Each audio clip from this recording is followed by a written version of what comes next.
So today I'm going to stitch a little bit of my swan and flowers, and I actually decided to change directions a little bit because I've been stitching his wings and the swan itself for a long time now, and I decided that maybe it's time to change a little bit and try and stitch maybe a bit of the flowers. So that's why I'm going to take one of the pinks. I'm going to take number 14, this one, and that's the color that I'm going to be working with. Now I'm just going to thread my needle, and we are going to chit chat a little bit because I have a little bit of time. Just put Marky to bed. He's been a very good boy today. Actually, he's been having a lot of, troubles lately. I'm not saying I don't even have the right to say anything bad because he is the perfect baby. But he's been having problems with his gums. They've been really itchy.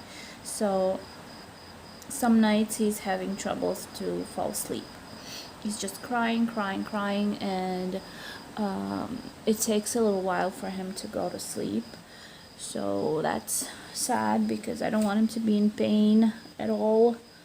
But what to do? That's part of their, growing pains, and there's nothing that I can do about that. Now, okay, let me just figure out where I'm supposed to be stitching. Is it somewhere around? I'm just trying to check on my chart. Just a second. I think this is about somewhere around here. Yeah, let's just go from here. We'll just go from here. Now, again, if my nails are going to be a problem to anybody, I'm sorry. I just didn't have time to do them. I did my nails when I went to my mom's house, but I didn't have time to do them here. Actually, my mother was supposed to come over. She was supposed to come here on Monday. My husband was supposed to pick her up, but she decided not to eventually. Well, basically because she thought that she wasn't feeling very well, and she decided that she wanted to go to see a doctor. Well, she's a little bit crazy about her health.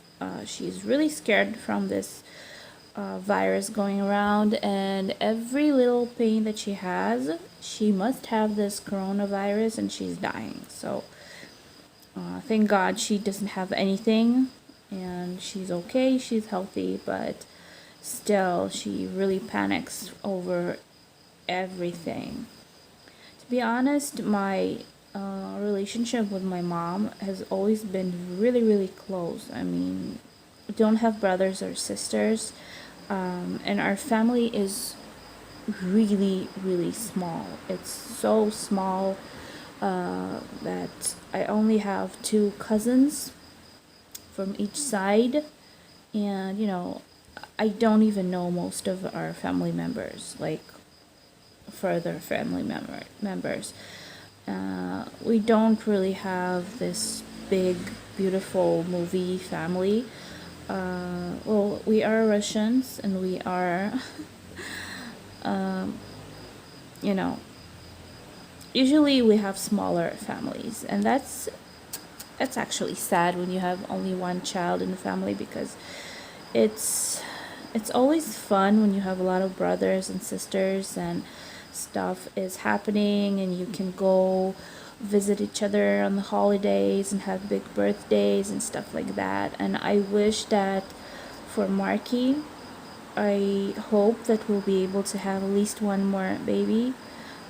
It has to take like a year from now because I'm after a C-section, and my doctor doesn't even want to hear about starting to try again, because I'll have to go on IVFs again. But let's just say that I really hope that we'll be able to give him a little brother or sister, at least one more. I mean, I hope for 3 kids. We really want 3. So we've been trying for twins because, with IVF, it's a big possibility to have twins. But no, only one. And I'm thankful for him. But maybe, who knows, maybe in the future. Maybe well, it's almost half a year from now because Marky is going to be 5 months old. Oh my god, when I think about that, it's just crazy. He's going to be 5 months old. Do you believe that? 10 years of IVF treatments, of, trying and failing and trying again and failing again. And then I have this little boy smiling at me every day. And he is the perfect baby. I don't want to jinx him, but he is the perfect baby. He's so adorable, he's beautiful, he's smiley, he's healthy, he eats well. Everything that can be good in a little baby, it's him. And I was thinking that when he will be like 3-4 months old, I'll be able to start working, but we decided with my husband that I would stay with him as long as I can, because we don't want to put him into any kindergartens or any arrangements. He should be with me as long as he can. Plus, with the whole virus thing, I don't want to get him out there, and I want him to be home with mommy as much as possible. Now, again, with my mother, I started to talk about that. I am an only child. I am her only child. My father passed away a little more than 3 years ago, and they only had me. So my mom was always really extra close to me. She was never so close to my father as she was to me.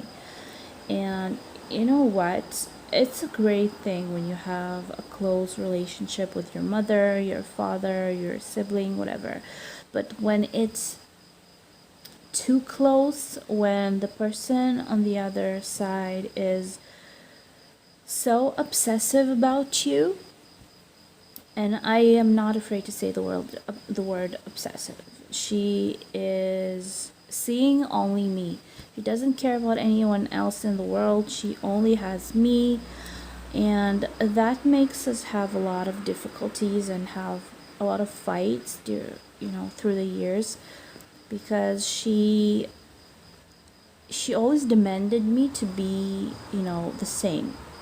And I'm not the same. I'm not the same person. I do love my mother, of course. I do feel that we are close.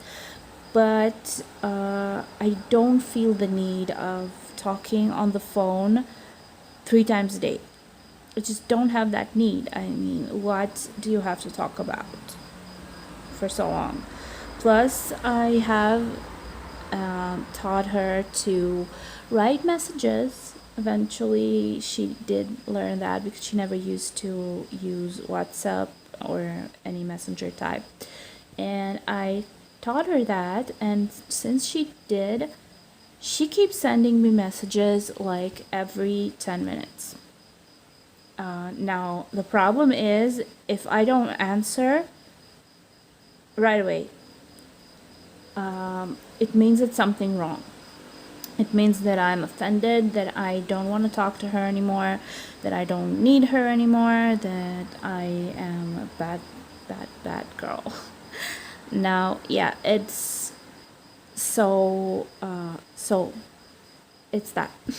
Now, I sometimes get really upset with that, because you know what? With the whole love that I have for my mom, I really don't feel the need updating her on every step that I make. And she thinks that I should, because why not?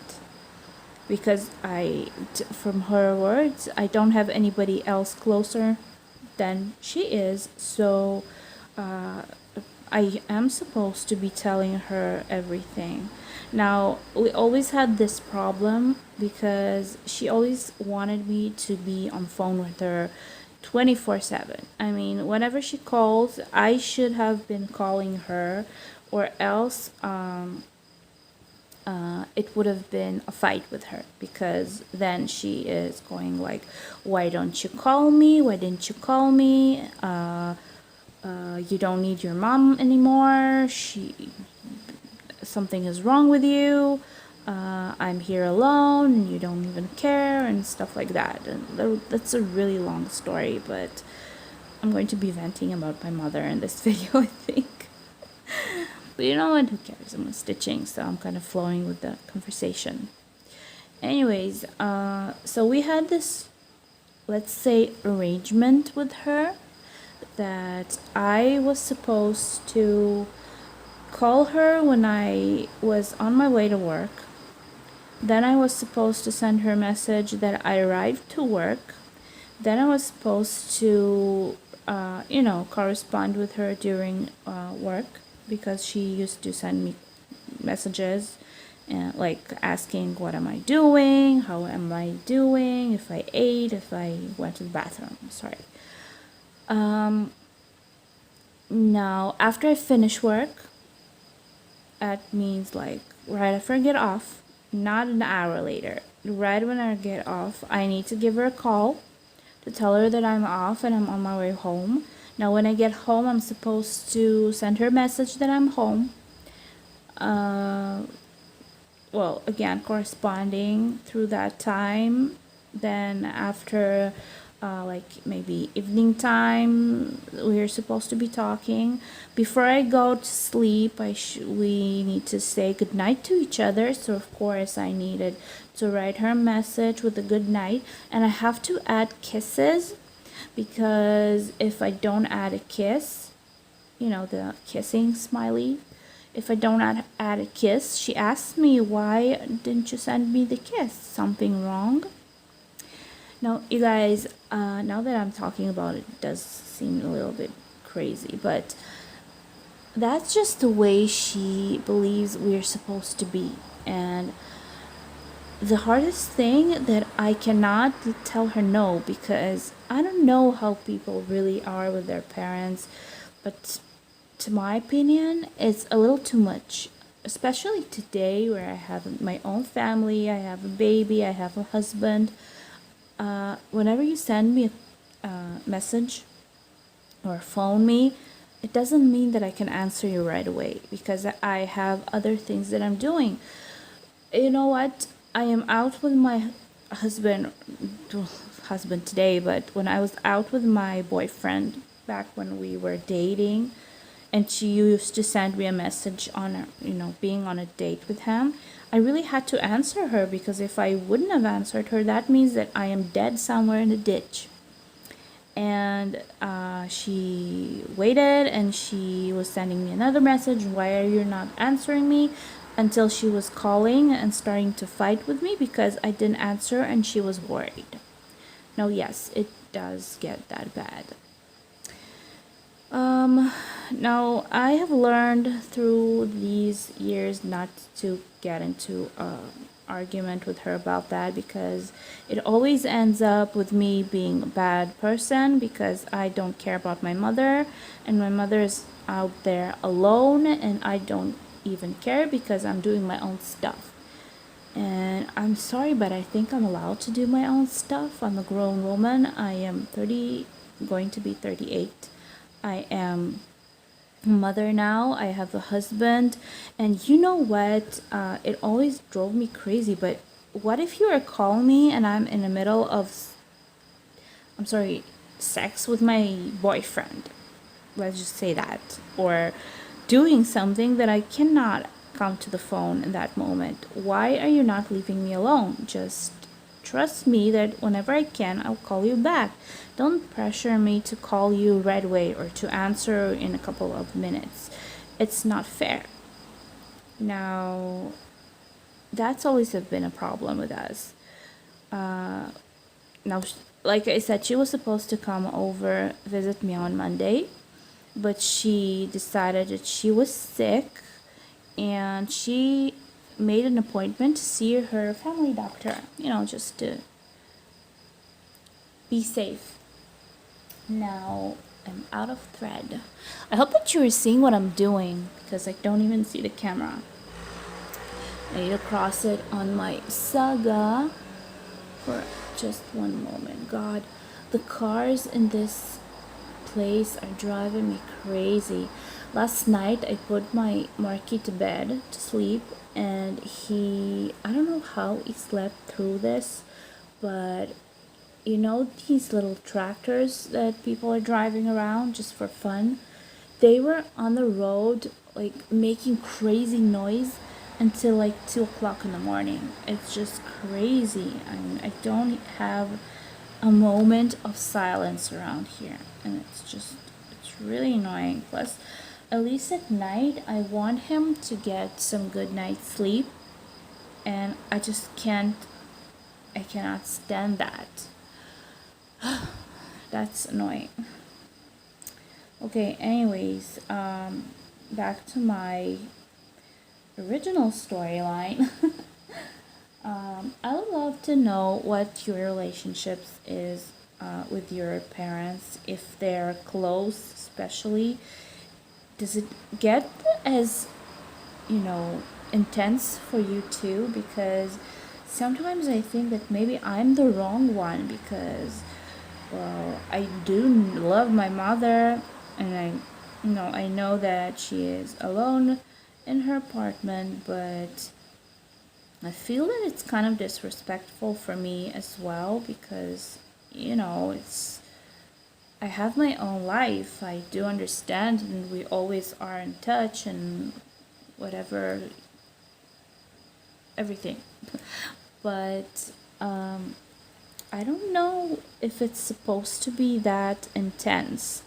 I don't believe that. I have seen my friends with their families and families that are pretty close and pretty,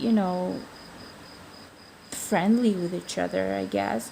But it's never that intense. They don't make the kids call home in certain hours and like every step of their day, like when you go off work, when you go into work, when you get on the bus. Oh, what is that? When you go to sleep and through the day, corresponding all the time. It's so annoying. I mean, I don't know. Is it just me? Am I a bad person? But it seems crazy to me. Now, the thing about talking on the phone with her, or let's just say not talking on the phone, just writing messages. I think everybody knows that sometimes when you write a message and you make a joke or you try to be smartass, sometimes people do not understand that you are making a joke. So my mom is really, really, let's say, sensitive about stuff that you're saying to her. I always, when we were fighting with her, I was always telling her, I need to think like 10 times before I tell you something or before I answer you, whatever. But before I say, because what did I do? Just, oh no. I think I went, no, okay. Never mind. Let's just say we didn't see that. Just got myself too much into this conversation, didn't even notice where I was putting my needle in. Anyways, she doesn't always understand what I'm trying to say, or even if you are trying to joke, she takes it really personal. So a thing about her, well, let's just say the example that happened now. She was supposed to come to me on Monday, and then she said that she wasn't feeling well. She had pains in her chest, and she actually said that maybe she had the virus. Now, God forbid, of course, but she didn't have any virus. She's 70 years old now, almost 70 years old, and you tend to get pains all over. Even me, being 38 almost, I also have pains here and there sometimes. but she's a little bit panicky about her health. So, like I said, she had an appointment to see her doctor.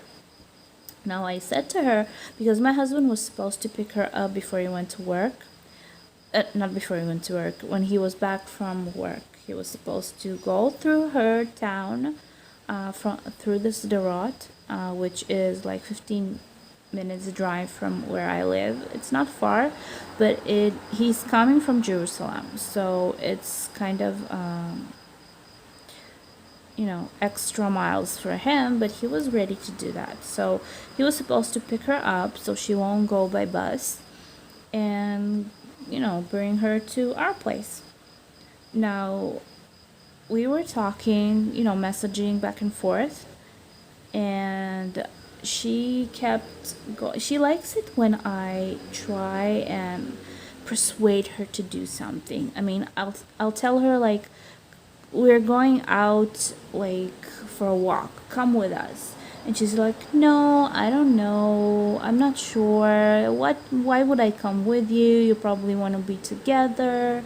And I'm like, no, it's fine, you can come with me, and my husband will be the same way. And she's like, okay, I'll come. No, I don't think so, maybe I'll stay home, that's fine, I'll just get something to eat, or like read a book, or like be on my phone.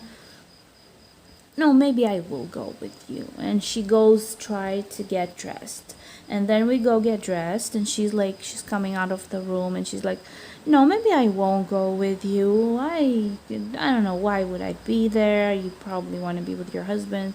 So we go, like, okay, fine, you don't want to go, okay, that's fine, I'm not going to make you can stay home, we'll go, and we'll come back.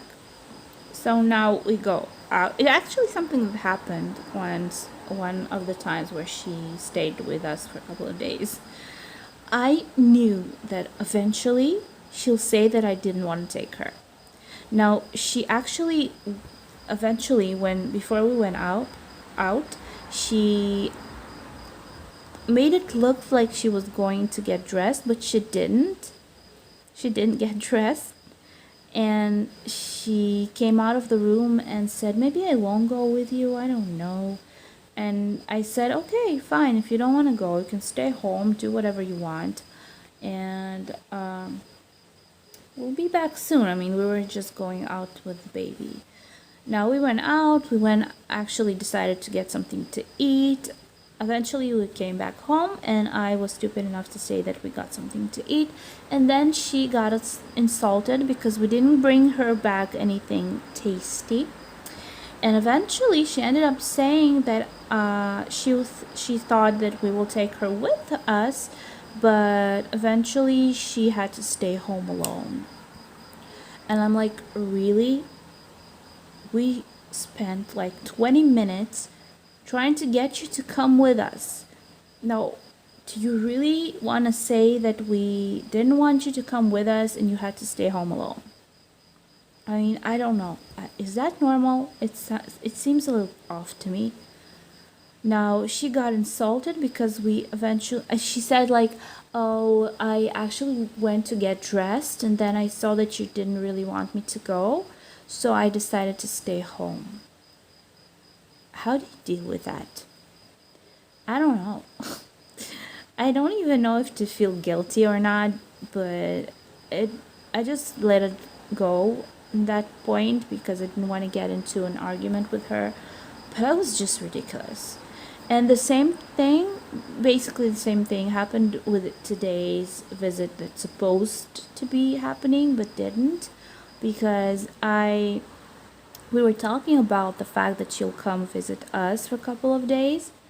Now telling me that she was sick, and then she started, no, maybe I'll come, maybe I won't come, but I have an appointment to my doctor's office.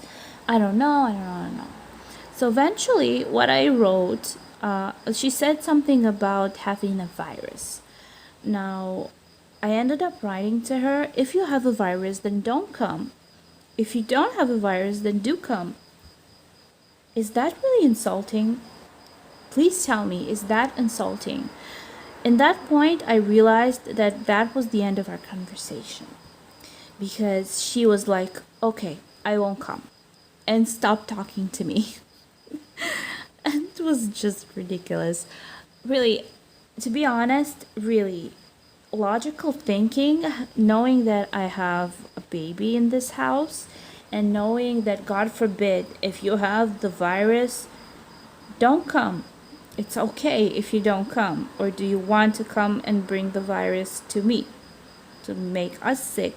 Basically, the reason people are being put into solitude is because they have the virus, so they won't spread it to their relatives. But what do you want if you, again, God forbid, have this virus? Do you want to bring it to me? Because I have a little baby at home. Of course, I don't want you to be alone there sick, or, I want to take care of you if I can, but it's not something that I can afford doing, especially in these conditions. So, well, she doesn't have any virus. She's fine. She's not even sick. But she got insulted for me saying, if you have a virus, don't come. And if you don't have a virus, you can't come. To her, that meant that I don't want her to come at all. You guys, I feel like my head is going to explode because it's just crazy. It really is crazy. I mean, what do you think? Is it normal behavior? I think that's really, it's not sane. That's why I always said that it's good to have a big family, to have a couple of children, because me being an only child, I get all the attention from her. I get all the, needs from her, and she needs me to give her more attention that sometimes I can. And if I had a sister or a brother, they could have been giving her their amount of attention, and that would have been taken from me. So when it's only one person you are focused on, it's wrong, I think. It's really hard. And I actually had a conversation with her about that, about, having more than one child, because all the attention one person is getting is really difficult, because all the responsibility for the parent, and there is a responsibility in some point for the parent, falls on that child. And if, God forbid, the parent gets sick, who else can help if not the children? Now, of course, if there's only one child, that one person takes on all the responsibility and all the chores that they're supposed to be doing and all the help and everything. If there are more people in the family, like another sister, let's say, they can help. So all the attention doesn't fall again on one person, and she won't be thinking about me like 99% of her free time, because she has another person in her life that she was thinking about. No, that's something that I think is, I don't know if it's selfish of me to say. I don't really know, because sometimes I get really confused on how things are supposed to be happening, considering that I am an only child. All the people that I have in my life, or had in my life, that had siblings, it was never like that. I mean, there was a mother, there was a father, there was even a really close relationship, but it was never that intense. I mean, it was never a call every half an hour. When I was younger, that was the problem, because she was trying to talk to me when I was out of the house all the time. When I was on a date with a boy, she was sending me messages, she was calling me, asking if everything is okay. And I understand that she's worried, but come on, I am on a date, and I am 26, 7 years old. I can take care of myself. Anyways, I was a little rant on my mom. Eventually, she didn't come. Oh, what did I do? eventually she didn't come. I actually called her the next morning, and I tried to make it as if everything was okay. And the way she answered me was obvious that she was angry at me. So we had a little, fall down.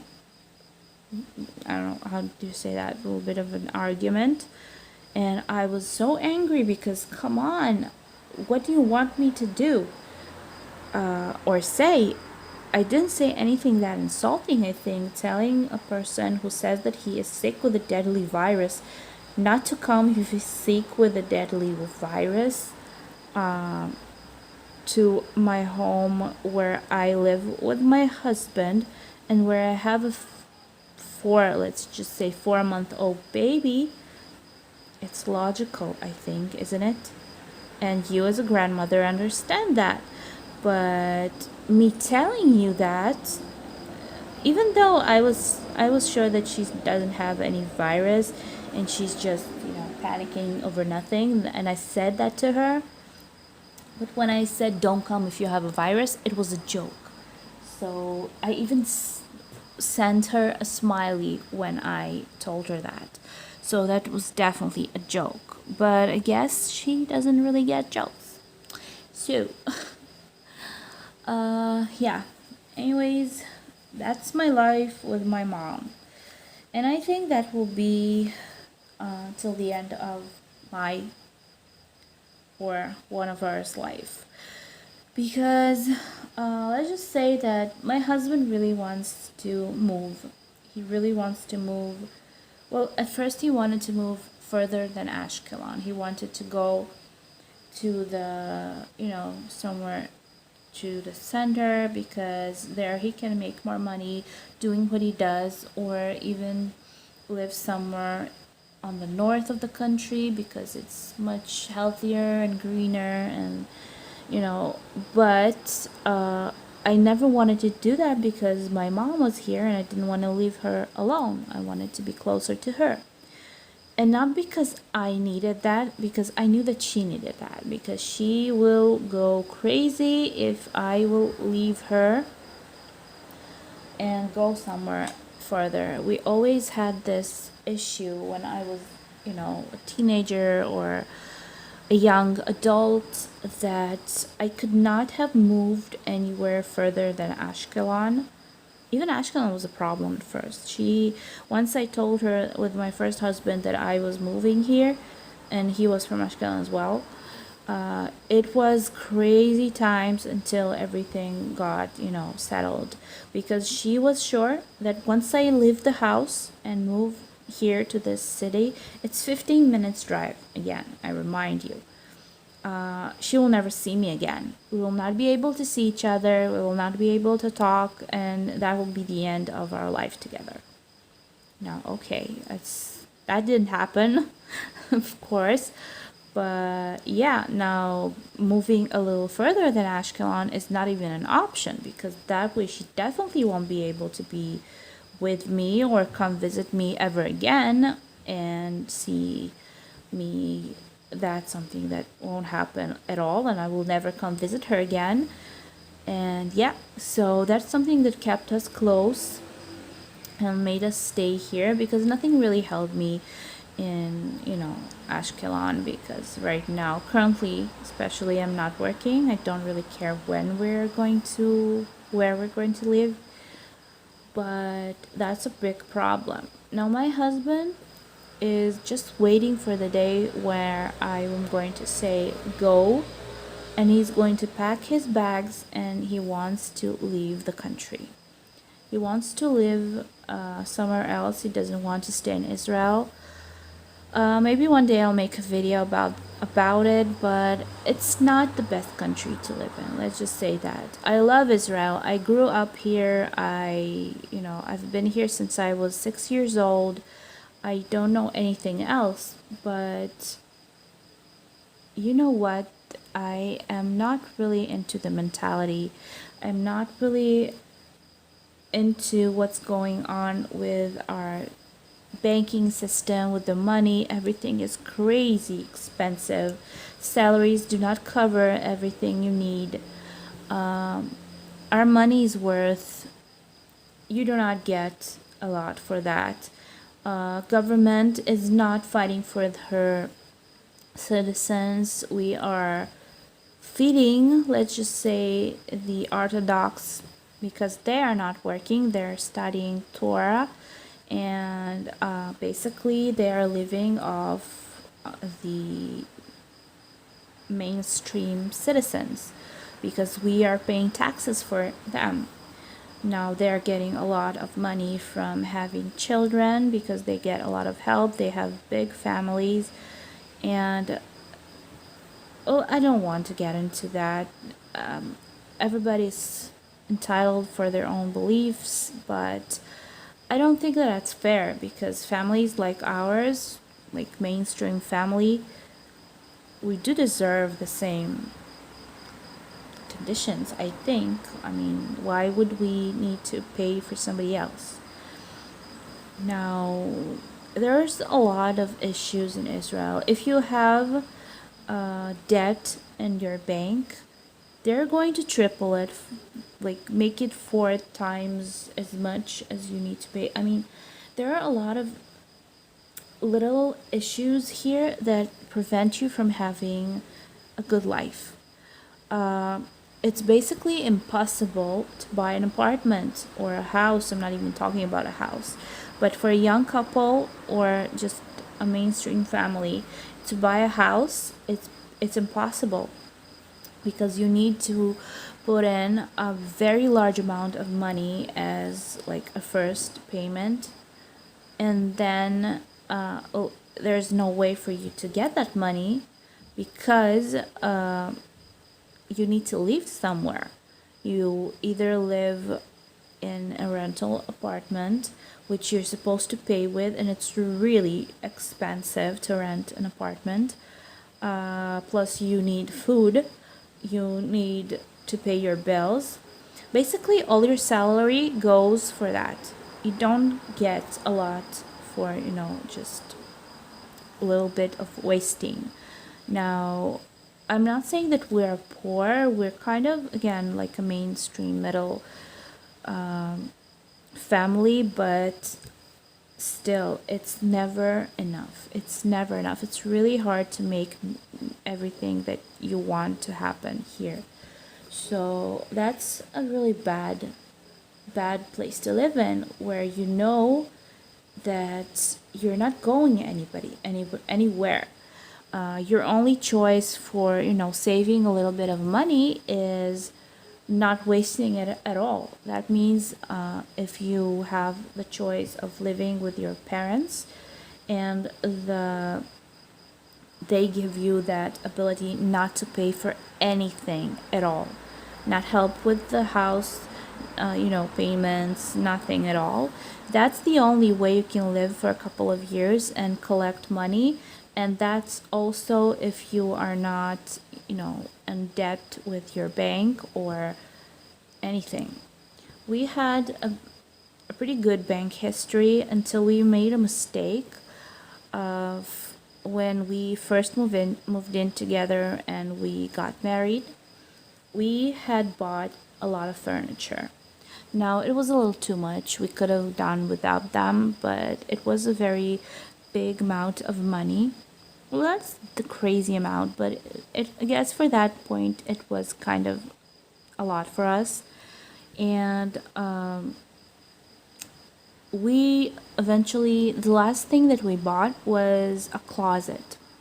Now, that closet is something that made us go into a very big swirl of problems because we actually bought it with checks, with a checkbook, and it was only 200 and something shekels every payment. It wasn't a lot, but we wrote the checks for the last day of the month, and before the paycheck were going into the account. Now, that was the day of the month when there was no coverage for that money.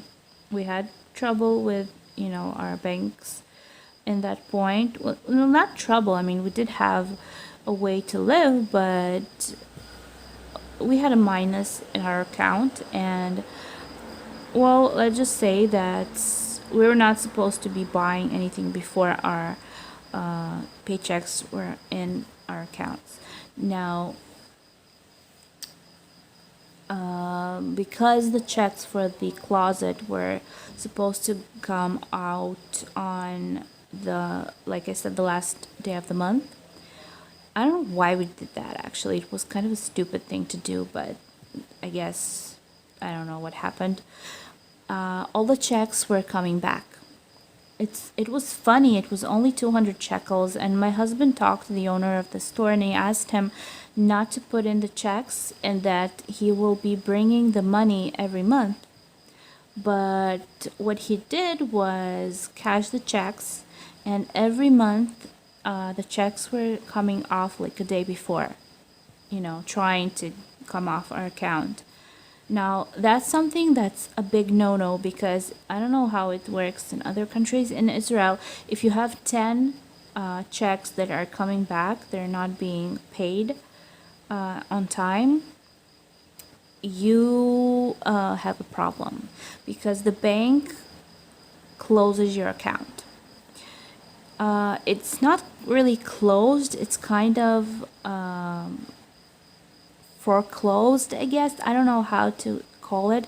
You can use it, but you cannot do anything with it. You cannot do nothing with it. It's kind of a really bad thing, because it gives you a bad, banking history after that. And the reason for that was really ridiculous. For those 200 shekels is just stupid. So that's something that happened to us, and for a whole year we basically lived without a bank account because it was closed. Now, we could not have bought anything, we could not have done anything. Only when the paychecks were coming in the account, we could have just gone to the bank and taken off the money, like taking money off the account. That was crazy. It was a crazy year. Everything is okay now, but still, it's something that got us in a lot of trouble. So that's something that happens here as well. Now, again, I don't really like the whole mentality of what happens here. There's a lot of issues that I don't really agree with in our country, so that's the reason why I don't have any problem with leaving. I do want to leave. We are thinking of moving to the USA. I don't know where to, but I would love to. Maybe we'll move to Canada, because my husband's sister is living currently in Canada for a couple of years now. So we were thinking Canada or somewhere in America. Again, I don't know how it works. I know that there are people who are entering the green card lottery. I don't know if it really works. Tell me, does it work? I heard that it does for some people. But yeah, I think we have good enough language. My husband knows English as well. Not as well as I do, but he knows, and the language won't be a problem for us. The only reason why I cannot move is my mom, because I don't want to leave her here alone. So basically, she's the only one holding me here. Now, to be honest, I know a couple of people, a couple of friends of ours that did move out of the country. God, my husband's sister moved out of the country with her husband and kids, and her parents were kind of sad about it, but they wanted her to move on. They wanted her to find a better life for herself, and she did. She has a very big house in Edmond. She has 2 cars. She has good education for her kids. they are living. They actually bought another apartment now. So why wouldn't she want me to, find a better place to live in, especially now that I have a little boy growing? Why not get him into a better position in life? Give him more chances to succeed in life. That's a really big dilemma that I'm having lately, because from one side I do love my mom. I do not want her to stay alone in this country, because she really doesn't have anybody else besides me. But then again, does she want me to have a better life for myself and for her grandchild? It's just, I don't know, it's something that goes through my mind a lot, and I am kind of confused. But I don't know, we'll see. Maybe eventually we will get the chance to go somewhere. Maybe first we will just go for a visit, and then we'll decide where we want to go. But I do know for sure that eventually we will be living and going out of Israel, because I don't think that we will be living here for the rest of our lives. Okay, on that note, maybe we need to end this conversation, because it's been a while and I've been stitching for quite a bit. Now let's see how much I've stitched. I don't think that was a lot. I'm really, really slow stitcher. I only stitched 119 crosses, which is ridiculous. How many crosses do you stitch in an hour? I really am interested. Do you stitch more than 200 in an hour? Because I just spent, let's see, oh my god, I've been talking for 47 minutes and I've stitched only 119 crosses. That's crazy. Okay, maybe it's because I'm talking and I'm going slower. I don't know, that's ridiculous. Anyways, I'm going to see how my little boy is doing. He's asleep in the other room. He's quiet. I think he'll be sleeping because it's his time. Nighttime. He's a good boy at night. And maybe I'll just do a little more stitching and then I'll go to bed myself. So I love you guys. Thank you for listening to me, if you are. And hopefully this conversation was okay. It wasn't too ranty for you.